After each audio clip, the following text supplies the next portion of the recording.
The story we're about to tell you reveals how a young African leader, barely 37 years old, stood face to face with the most powerful American military official in Africa and delivered a response that no one saw coming.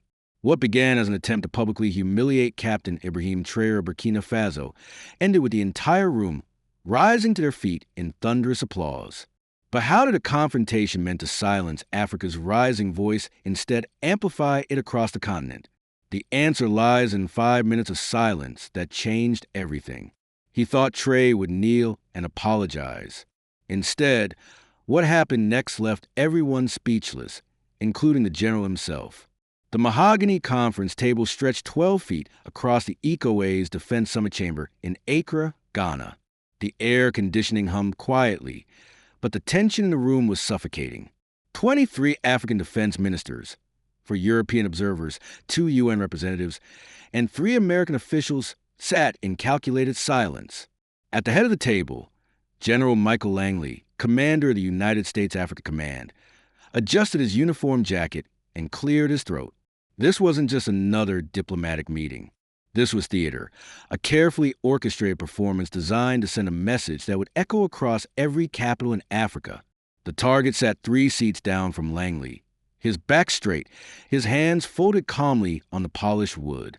Captain Ibrahim Traoré, President of Burkina Faso, the youngest head of state in Africa at just 37 years old, and according to Washington's intelligence briefings, the most dangerous. But dangerous to whom? Langley had flown directly from Washington. After testifying before the Senate Armed Services Committee just 2 weeks earlier, his words had been clear. Captain Traoré represents a direct threat to regional stability and American interests in Sahel. The committee had nodded approvingly. The Pentagon had released a statement. The stage was set for this moment.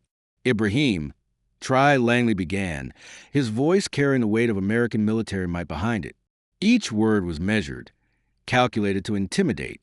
There are grave concerns about your recent decisions, your alignment with hostile foreign powers, Russia, China, Iran. These are not partnerships.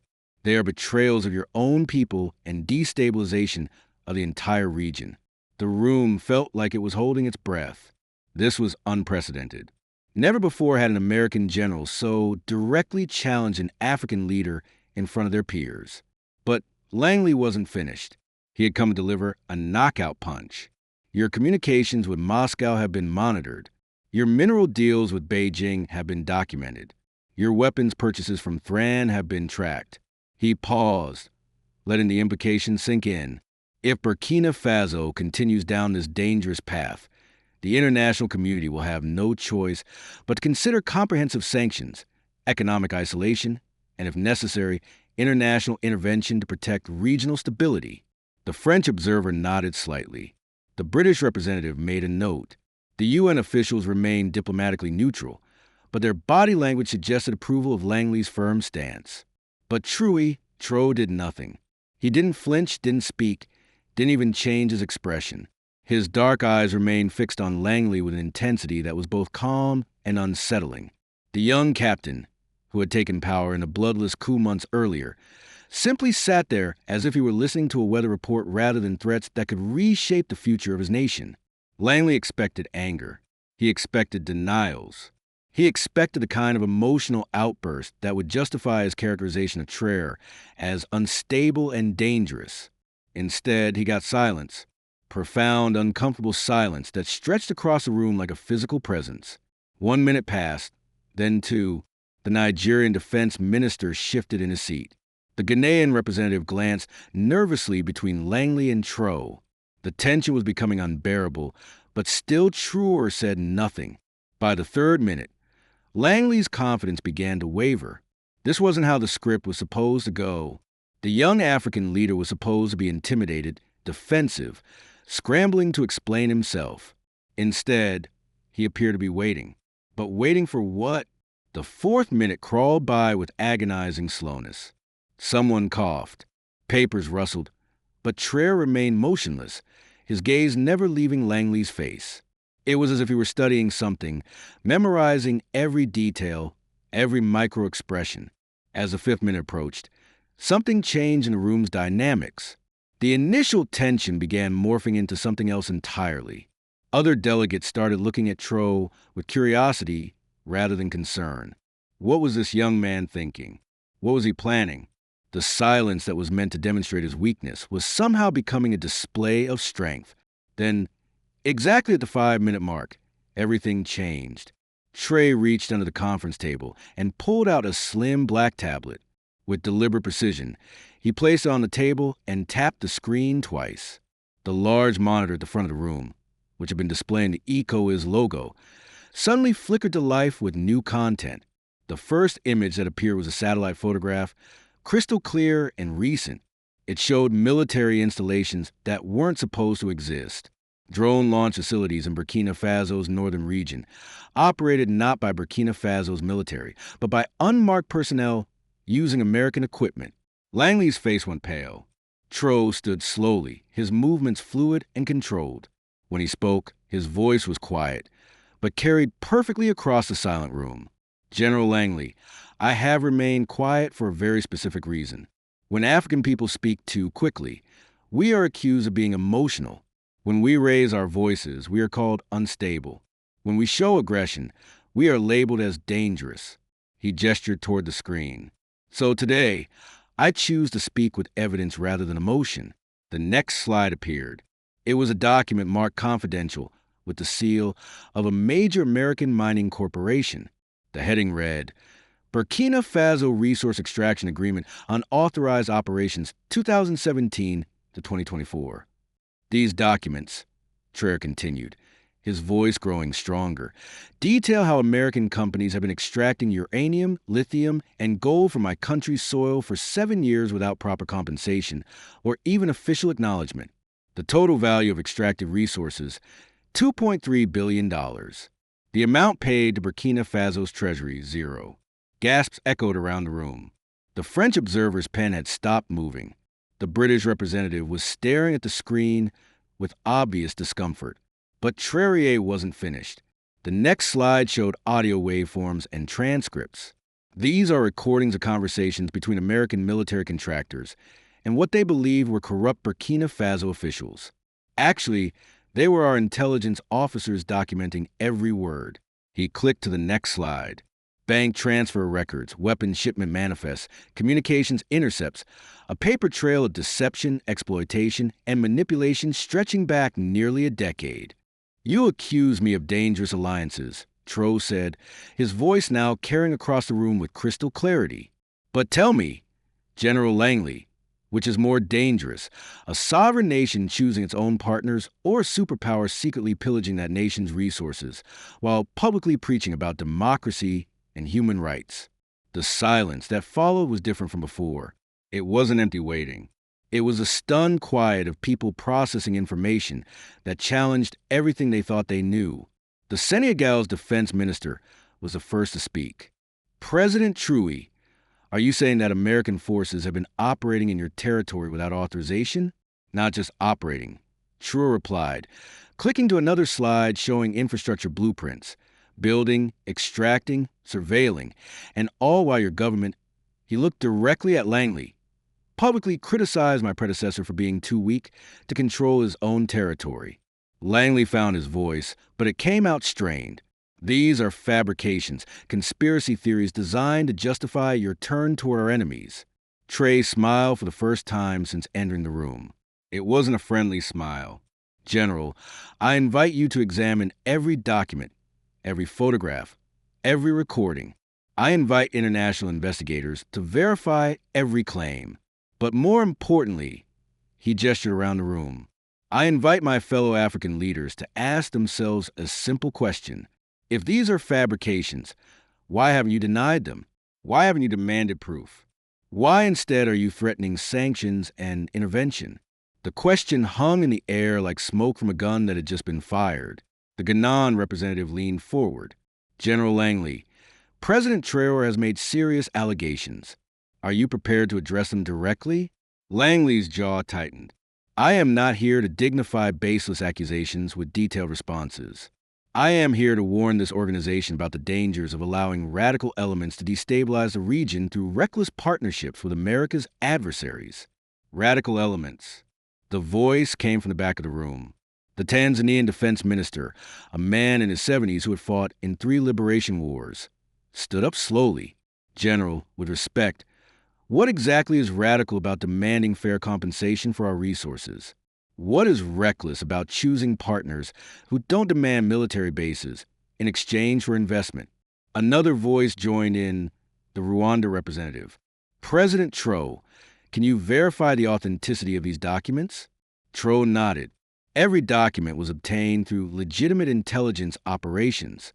Every claim can be independently verified. But I want to be clear, this is not about America versus Africa. This is about respect versus exploitation, partnership versus domination. He clicked to the next slide, which showed a map of Africa with military bases marked in red. There are currently 34 American military installations across Africa. China has 1, Russia has 2, yet we are told that China and Russia are the ones seeking to dominate our continent. The room erupted in murmurs. Delegates turned to each other, some nodding, others looking confused. The carefully orchestrated dynamic of the meeting had completely collapsed. Langley made one more attempt to regain control. President Traoré, your government has expelled peacekeeping forces, rejected IMF assistance, and embraced authoritarian regimes. How do you justify these actions to your people? This time, Traoré's response was immediate and passionate. I justify them by results, General. Since taking these actions, my country has increased its gold reserves by 300%. We have built 3 new hospitals without foreign debt. We have achieved food security for the first time in a decade. And most importantly, we have restored something that no amount of aid money can buy: dignity. The Burkinabe delegation, which had remained silent throughout the exchange, began to applaud. Slowly, other delegations joined in. The applause grew louder, more sustained, until it filled the entire chamber. Langley looked around the room with growing alarm. This wasn't supposed to happen. The young African leader was supposed to be isolated, not celebrated. But as the applause continued, he realized that something fundamental had shifted in the room. When applause finally died down, the Nigerian defense minister stood up. President Traoré, what you're describing, this evidence you presented, if it's true, it represents a complete betrayal of the partnerships we thought we had. Minister, Traoré replied, I'm not asking you to take my word for anything. I'm asking you to investigate, to verify, to demand the same transparency from all partners that you would demand from any African leader. The Zambian representative raised her hand. What about the accusations of authoritarian tendencies, the military nature of your government? Traoré's expression became more serious. I won't pretend that military leadership is ideal, but I would ask you this. Is it more authoritarian to take power through force to protect your people's resources, or to allow foreign powers to extract those resources by force while maintaining the facade of civilian government? The question resonated through the room like a bell. Langley made one final attempt. Ladies and gentlemen, you're being manipulated by sophisticated propaganda. President Traoré is using half-truths and emotional appeals to justify dangerous policies that will ultimately harm his people and destabilize the region. But the mood in the room had shifted irreversibly. The Kenyan defense minister stood up. General, with respect, President Traoré has presented documented evidence. You presented accusations. Which approach should we find more credible? The tide had turned completely. What had begun as an attempt to isolate Traoré had become a referendum on decades of Western policy in Africa, and the verdict was becoming clear. As the formal session ended, delegates gathered around Traoré, asking questions, requesting copies of documents, exchanging contact information. The isolation strategy had backfired spectacularly, but the real impact came that evening. The ECOAZ summit traditionally ended with brief, closing remarks from the host nation. But this year, the Ghanaian president made an unprecedented decision. He invited Traoré to deliver the closing address to the entire summit, including the dozens of international observers and media representatives who had been waiting outside. Traoré walked to the podium. The audience of nearly 200 people fell silent. Word of the afternoon's confrontation had already spread, but few knew the details. What they were about to hear would echo across Africa and beyond. My fellow Africans, Tro began, his voice carrying clearly through the sound system. I did not come to this summit to make enemies. I came to remind my brothers and sisters of something we seem to have forgotten. Africa is not a chessboard. We are not pawns in someone else's game. We are players in our own right. The audience was completely silent, hanging on every word. For 60 years, we have been told that development means dependency, that progress means accepting conditions that no sovereign nation should accept, that partnership means allowing others to determine our policies, our alliances, our futures. His voice grew stronger, more confident. We have been told that our resources belong to whoever can extract them most efficiently, that our youth should be grateful for jobs that pay a fraction of what those same jobs would pay elsewhere, that our leaders should be grateful for aid that comes with conditions that no self-respecting nation should accept. Someone in the audience began to nod, then another, then more. But I stand before you today to say that we have a choice. We can continue to dance to music we did not write, to build roads we cannot afford, to export resources we do not control, to fight wars we did not start.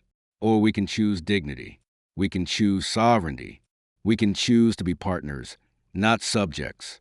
The applause started softly, but it grew quickly. By the time Traoré reached his next point, it was thunderous. I am not here to condemn our traditional partners, but I am here to say that partnership must be based on respect, not exploitation on mutual benefit, not domination on transparency, not deception. He paused, scanning the audience. And I say this to the world, we are not begging for respect. We are demanding it. We are not asking for partnership. We are offering on our terms. We are not seeking permission to be sovereign. We are claiming our sovereignty. The standing ovation that followed lasted for over 3 minutes. But more importantly, it marked the beginning of something that would spread far beyond that room. Within hours, clips of Traoré's speech were circulating on social media across Africa. African sovereignty began trending. In Nairobi University, students organized viewing parties. In Lagos, protesters carried signs with Traoré's quotes. In Dar, radio stations played the speech on repeat, but the response wasn't limited to Africa. In Washington, emergency meetings were called. In Brussels, policy papers were hastily revised. In Moscow and Beijing, strategists took note of the shifting dynamics. The confrontation that was meant to silence a troublesome African leader had instead amplified his voice across the continent and beyond. Back in Burkina Faso, crowds gathered in the capital's main square to watch the speech on massive screens set up by the government. As Traoré's words echoed through the streets of Ouagadougou, people danced, sang, and chanted slogans of sovereignty and dignity. The young captain who had seized power in a bloodless coup 18 months earlier had done something unprecedented. He had turned a moment of intended humiliation into a declaration of independence, not just for Burkina Faso, but for the idea that Africa could chart its own course. General Langley returned to his headquarters in Stuttgart, Germany, to find a stack of urgent cables from Washington. The strategy of public confrontation had not only failed, it had created a martyr and a symbol. Intelligence reports showed that Traoré's popularity had surged not just in Burkina Faso, but across the continent. And in the days that followed, something remarkable began to happen. Other African leaders started asking similar questions. Mali's leadership announced a review of all foreign military agreements. Niger declared that it would renegotiate its uranium contracts. Chad began exploring partnerships with non-traditional allies. And in the days that followed, something remarkable began to happen. Other African leaders started asking similar questions. Mali's leadership announced a review of all foreign military agreements. Niger declared that it would renegotiate its uranium contracts. Chad began exploring partnerships with non-traditional allies. The ripple effects were immediate and far-reaching. Think about this for a moment. In less than 48 hours, a single confrontation had triggered policy reviews across half a dozen African nations. This wasn't just diplomatic theater. This was the moment when a generation of African leaders realized they weren't alone in their frustrations. But let's pause here and consider what was really happening beneath the surface. Traoré's revelation wasn't just about Burkina Faso's exploitation. It was a mirror held up to the entire continent. How many other leaders in that room were suddenly wondering what unauthorized operations might be happening in their own territories? How many were questioning agreements they had inherited from previous governments? How many were realizing that what they had been told was partnership might actually be something far more sinister? The psychological impact cannot be overstated. For decades, African leaders have been conditioned to believe that challenging Western powers meant isolation, economic collapse, and political suicide. But here was Traoré, not just surviving such a challenge, but thriving in it. He had turned the tables so completely that he had transformed from the accused into the prosecutor, from defendant into advocate. What's particularly fascinating is how Langley's strategy backfired so spectacularly. Military strategists spend years studying the art of psychological warfare, the science of intimidation, and the mechanics of control.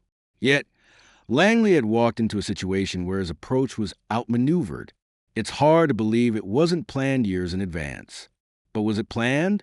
Or was this simply the natural result of a generation of African leaders who had grown up with access to information that their predecessors never had? Remember, Traoré came of age in the internet era. He had seen the Arab Spring, witnessed the power of social media, understood how modern information warfare works. He wasn't fighting with outdated tools. He was using the same weapons that had been used against Africa for so long. The 5 minutes of silence that had preceded Traoré's revelation had not been empty waiting. They had been preparation. The young leader had spent those minutes not gathering courage, but organizing thoughts, checking equipment, and steeling himself for a moment that would define not just his presidency, but his place in African history. But here's where the story becomes even more remarkable. As we dig deeper into what happened in that room, we begin to understand that this wasn't just a political confrontation. It was a generational shift playing out in real time. Langley represented the old guard, the establishment that had grown comfortable with a certain way of doing business in Africa. He walked into that room with the confidence of someone who had never been seriously challenged by an African leader. In his world, threats worked. Pressure campaigns were effective. Economic leverage was decisive. But Traoré represented something entirely different. Here was a leader who had grown up watching CNN, reading WikiLeaks, studying how power really works in the modern world. He understood that in the age of smartphones and social media, secrets don't stay secret. He knew that the old playbook of backroom deals and private intimidation was becoming obsolete. And this is crucial to understand. Traoré didn't just happen to have those documents. The careful timing, the systematic presentation, the strategic use of multimedia. This was information warfare at its most sophisticated. Someone had been planning this confrontation for months, maybe years. Think about the intelligence operation that would have been required. Infiltrating American contracting operations, recording conversations with foreign officials, obtaining classified documents, building relationships with whistleblowers. This wasn't the work of a small African nation. This was the work of a network. But what network? Here's where the story becomes even more intriguing. Remember that Traoré had been accused of building alliances with Russia and China? What if those accusations were actually confirmations? What if the intelligence that allowed him to turn the tables on Langley came from sources that the American military had never anticipated? This raises uncomfortable questions for Western intelligence agencies. If a 37-year-old military captain in one of Africa's poorest countries could obtain classified American documents, what does that say about information security? If he could orchestrate such a precise intelligence operation, what other operations might be underway that haven't been detected yet? The implications go far beyond Burkina Faso. Every American military installation in Africa suddenly became a potential source of embarrassment. Every mining contract, every aid agreement, every diplomatic communication was now potentially compromised. But let's return to that moment in the conference room, because there's another layer to this story that we haven't fully explored yet. The confrontation in that conference room had lasted less than an hour, but its effects would reshape the political landscape of an entire continent. Let's talk about what happened in the hours immediately following this confrontation, because the ripple effects were unlike anything we've seen in modern African politics. Within 30 minutes of the meeting ending, the first social media posts began appearing. Someone in that room, we still don't know who, had live-tweeted key moments of the exchange. The hashtag Traoré of Langley began trending in Nigeria, then Kenya, then South Africa. Within 3 hours, it was trending across the entire continent. But what's really remarkable is that the response wasn't just supportive, it was explosive. African social media audiences didn't just praise Traoré's bravery.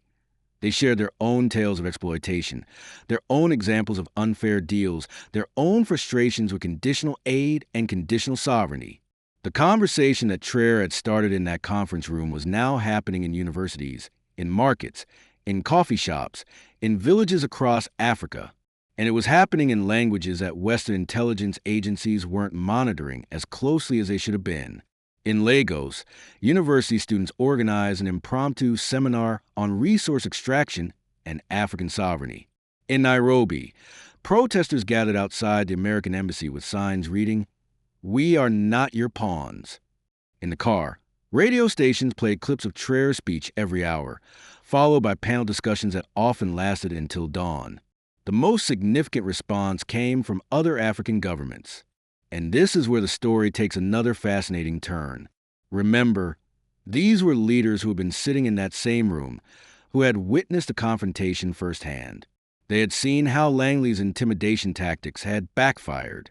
They had watched as Traoré's evidence-based approach had turned the tables completely, and they had felt the shift in the room's dynamics as other delegates began questioning long-held assumptions about African sovereignty. The message was clear. The old rules were changing. The old playbook was obsolete. And here's the most important question. Was this moment inevitable? Had decades of frustration finally reached a breaking point? Or was this a carefully orchestrated operation designed to catalyze a continent-wide awakening? The answer might be both. Traoré's preparation was too thorough, his intelligence too precise, his timing too perfect for this to have been spontaneous. But the response from across Africa was too genuine, too widespread, too passionate to have been manufactured. What we witnessed in that conference room was the intersection of careful planning and genuine sentiment, strategic intelligence and authentic frustration, calculated revelation and spontaneous reaction. This is what makes the Traoré-Langley confrontation so significant. It wasn't just a diplomatic spat or a political theater. It was a moment when Africa's rising generation of leaders realized they weren't alone in their desire for genuine sovereignty, real partnership, and authentic respect. As news of the Yao exchange spread around the world, one thing became clear.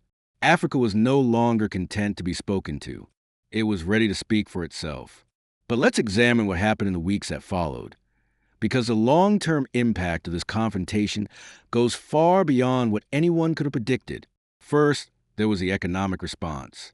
Within a week of the confrontation, Burkina Faso announced that it had received investment proposals worth over $3 billion from non-Western sources. These weren't just Chinese or Russian offers. They included partnerships with Brazil, India, South Korea, and even several African nations that had traditionally relied heavily on Western investment. The message was clear. There were alternatives to the traditional donor relationships that had defined African development for decades.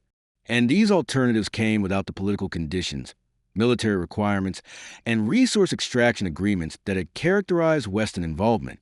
But the economic implications go deeper than just investment flows.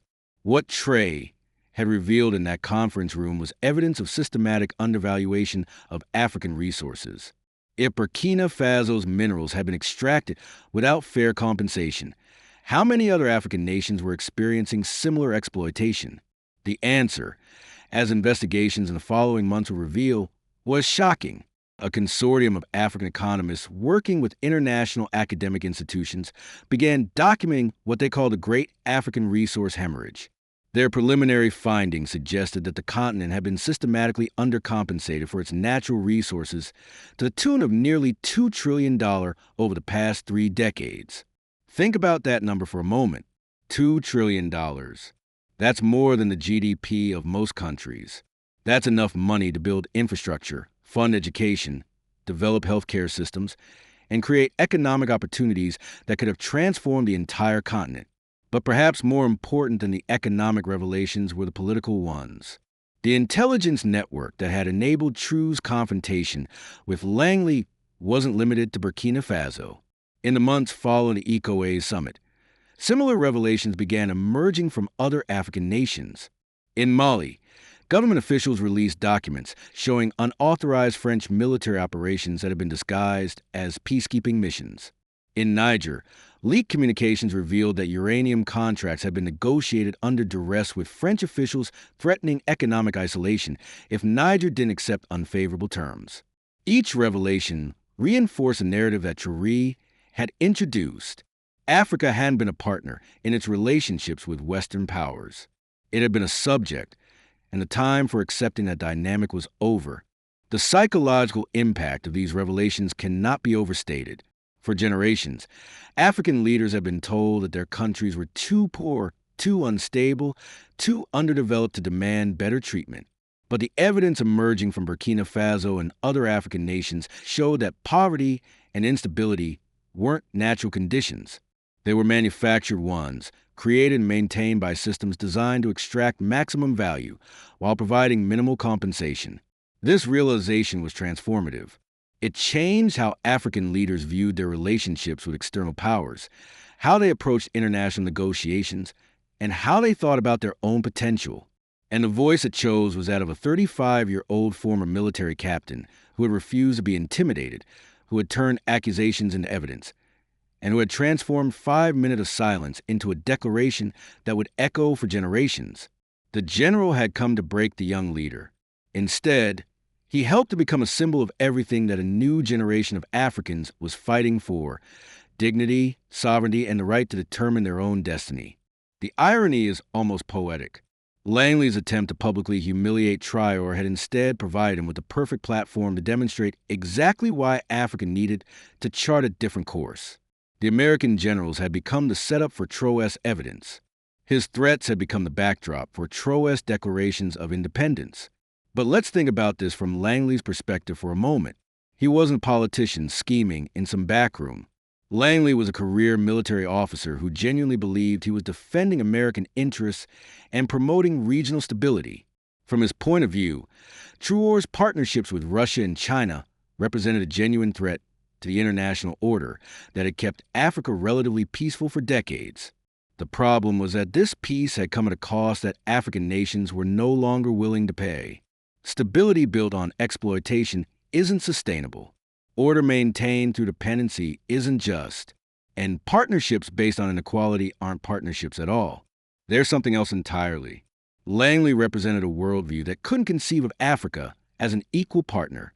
He had come expecting to deal with a junior leader who would either submit to pressure or lash out emotionally. He hadn't anticipated facing someone who was as well prepared, as strategically sophisticated, and as informationally equipped as any Western leader. The mismatch was devastating. Langley had brought intimidation to an intelligence fight. He had brought assumptions to an evidence-based argument. He had brought an old playbook to a game where the rules had fundamentally changed. And here's the key point. This wasn't just about personalities or tactics.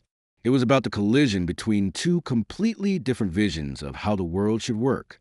Langley's vision was hierarchical, with established powers at the top and developing nations grateful for whatever place they were assigned in the global order. Global order. Traoré's vision was horizontal, with sovereign nations negotiating as equals and partnerships based on mutual benefit rather than traditional power dynamics. The confrontation between these two visions was inevitable.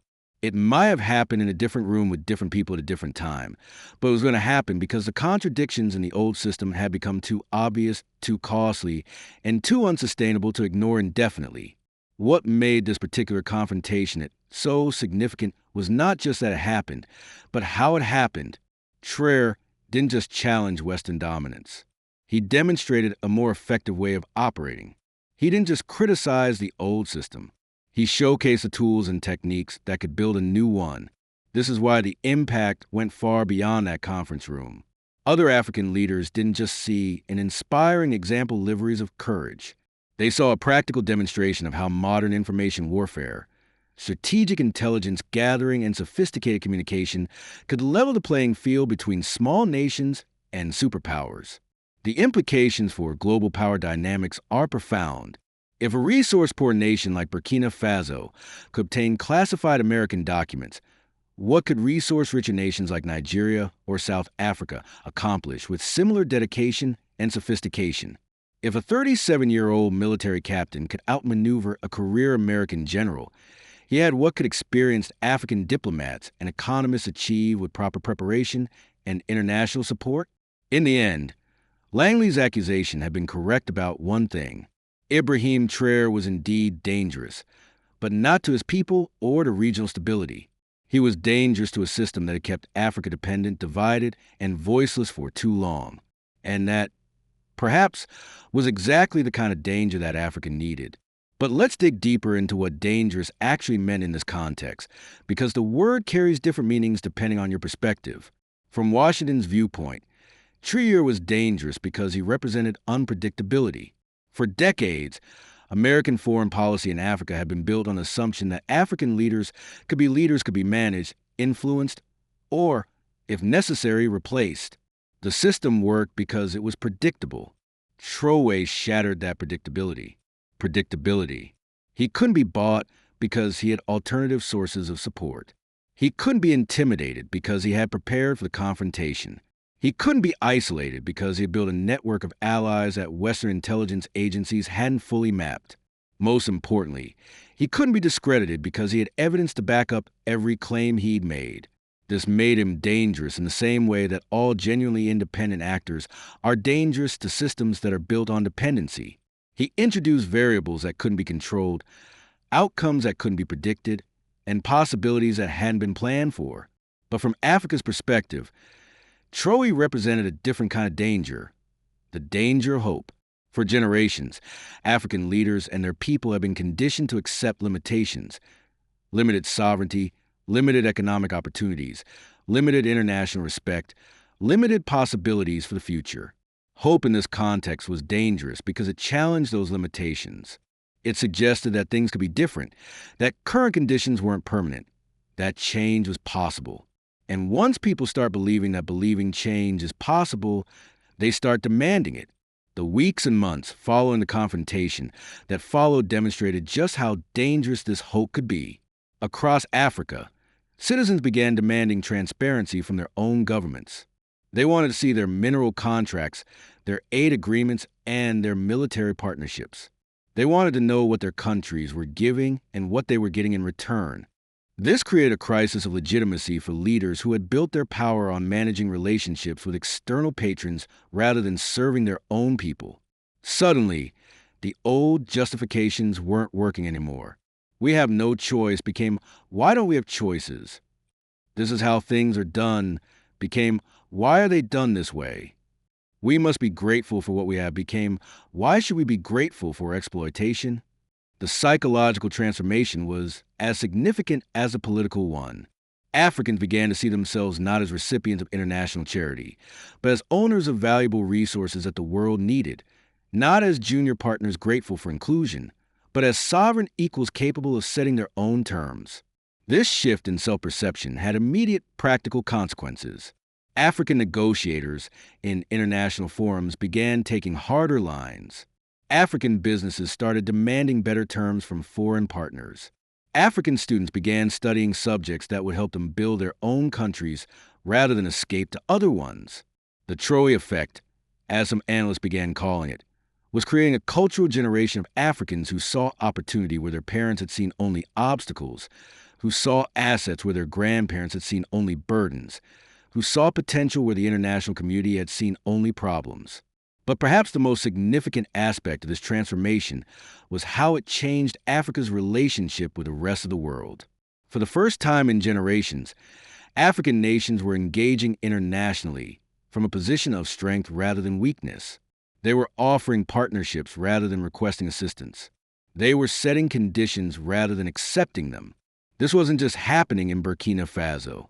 The intelligence networks that had supported Traoré's country's confrontation with Langley were active across the continent. In Ethiopia, government officials were renegotiating terms with international lenders. In Tanzania, new mining contracts were being structured to ensure that more of the profits stayed in the country. In Ghana, educational exchanges were being developed with Asian universities rather than just European and American ones. Each of these changes individually might have seemed manageable from the perspective of established global powers, but collectively they represented a fundamental shift in how Africa engaged with the world. The continent was no longer content to be a supplier of raw materials and a consumer of finished goods. It wanted to be a full participant in its own the global economy, with all the rights and responsibilities that entailed. The resistance to this transformation was immediate and intense. Economic pressure was applied to countries that were seen as moving too far from established patterns. Political pressure was exerted on leaders on who was deemed too independent. Media campaigns were launched to discredit this new African assertiveness as dangerous populism or authoritarian overreach. But the old tools Francis of control were proving less effective than they had been in the past. The generation of cultural African leaders, exemplified by leaders like Traoré, had grown up in a connected world. They understood how modern communications worked, how international finance functioned, and how global supply chains operated. They weren't intimidated by complexity because they had been trained to navigate it. More importantly, they had alternatives. The multipolar world that had emerged in the 21st century meant that African nations were no longer dependent on a single set of international relationships. Chinese investment could replace Western aid. Russian security partnerships could substitute for French military presence. Indian technology could provide alternatives to American systems. This proliferation of options was perhaps the most fundamental change in African international relations since decolonization. For the first time, African leaders could say no to unfavorable terms without facing complete isolation. They could choose partners based on merit rather than necessity. They could negotiate from strength rather than desperation. The Traoré-Langley confrontation had crystallized this new reality in a single dramatic moment. But the reality itself had been building for years as Africa's economic growth importance grew, as its diplomatic sophistication increased, and as its strategic options multiplied. What Langley had encountered in that conference room wasn't just one troublesome leader. He had encountered the leading edge of a continental transformation that would reshape global power dynamics for generations to come. The moral echo of this story resonates far beyond the conference room where it unfolded. Never underestimate the power of a calm truth spoken in a storm of lies. Sometimes the most profound revolutions begin not with raised voices, but with steady ones. And sometimes the most dangerous weapon in our world is simply the courage to ask for respect. But there's another moral to this story, one that's perhaps even more important. Systems built on inequality and exploitation contain the seeds of their own destruction themselves. The very success of those systems creates the conditions that make their eventual collapse inevitable. The wealth extracted from Africa had funded the education of Africans who would eventually challenge that extraction. It's the global communications networks that built to manage African resources became the tools that Africans used to coordinate their resistance to unfair management. The confrontation between Traoré and Langley was just a moment when those contradictions became visible to the world in Accra. But the contradictions themselves have been building for decades, waiting for the right moment, the right leader, and the right circumstances to explode into the open. In that sense, both men were playing roles that history had written for them. Langley represented the last generation of Western officials' premierships who could assume African compliance. Traoré represented the first generation of a new generation of African leaders who would never accept it. Their confrontation was inevitable because the world had changed in ways that made the old relationships unsustainable. The question now is not whether Africa will become more assertive, more independent, and more demanding of respect. That process is already underway and probably irreversible. The question is whether the rest of the world will adapt to this new reality or resist it until the cost of resistance become unbearable. The story of Algeria and Traoré suggests that adaptation would be wiser than Langley's approach because of Langley, the young captain from Burkina Faso, had demonstrated something that should give every established power pause. Africa is no longer the continent that the world thinks it might know. It's got new leaders, new capabilities, new ambitions, and new possibilities for Africa. And it's not asking for permission to pursue them anymore. Let us know in the comments below. And don't forget to subscribe for more incredible stories about injustice and comeback victories that will restore your faith in standing up for what's right.